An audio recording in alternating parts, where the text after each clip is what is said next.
আজকে ব্যস্ত একটি দিন, সপ্তাহের প্রথম দিন। আমরা জানি যে নগরবাসীর ভোগান্তি হবে, তারপরেও কিন্তু আমরা কোনো সংঘর্ষ চাই নাই, কোনো বিভাজিত রাজনীতি চাই না। আমরা তারপরে এখানে আমরা শিফট করেছি।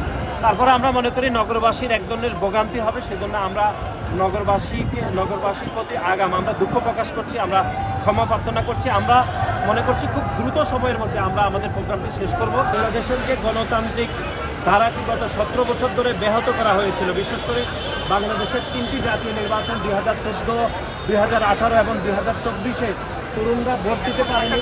তরুণরা তাদের নিজের জীবনের বিনিময়ে ধনী হাসিনাকে বিতাড়িত করেছে। সেই তরুণদের এক ধরনের ঐক্যবদ্ধ এবং তরুণদের অংশগ্রহণের মাধ্যমে আজকের এই সমাবেশকে আমরা সফল করব, যেখানে বাংলাদেশের ছাত্র সমাজের একটি বৃহৎ অংশ এই সমাবেশে যোগদান করবে বলে আমরা মনে করি।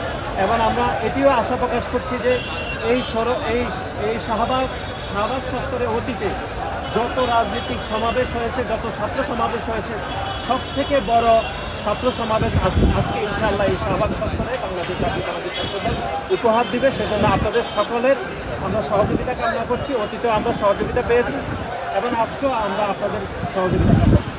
দেখুন, আমাদের তো এই প্রোগ্রামটি ছিল শুরুতে শহীদ মিনারে। সেটির একটি কারণ ছিল যে আপনারা জানেন যে শহীদ মিনারে গত বছর এক দফা দেওয়া হয়েছিল সকল রাজনৈতিক দল, সকল ছাত্র সংগঠনের সমষ্টিগত সিদ্ধান্তের ফলে। তারপর আমরা সেই জায়গা থেকে শিফট করে আমরা এখানে শাহবাগে আমরা স্থানান্তর করেছি। যদিও এটি খুবই ছাত্রদল